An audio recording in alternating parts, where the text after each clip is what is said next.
ஆண்டவர் இயேசுவின் நாமத்தில் உங்களை வாழ்த்துகிறேன். பிலிப்பியர் 4ஆம் அதிகாரம் 4ஆம் வசனம். கர்த்தருக்குள் எப்பொழுதும் சந்தோஷமாயிருங்கள் என்று மறுபடியும் சொல்கிறேன்.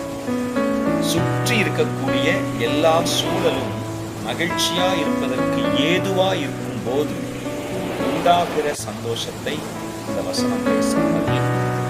கர்த்தரால் அவருடைய பிரசன்னத்தினால் உணரக்கூடிய ஒரு சந்தோஷம், ஆவிக்குரிய நிலைமையில் பிரதிகூலங்களுக்கு நடுவிலும் சந்தோஷமா இருக்கக்கூடிய அந்த அனுபவத்தை குறித்து இந்த வசனத்திலே அப்போஸ்தலன் பேசுகிறார்.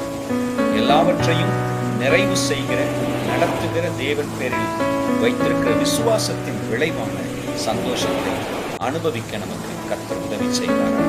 கர்த்தரே சந்தோஷத்தை இந்த நாளில் மகிழ்ச்சியோடு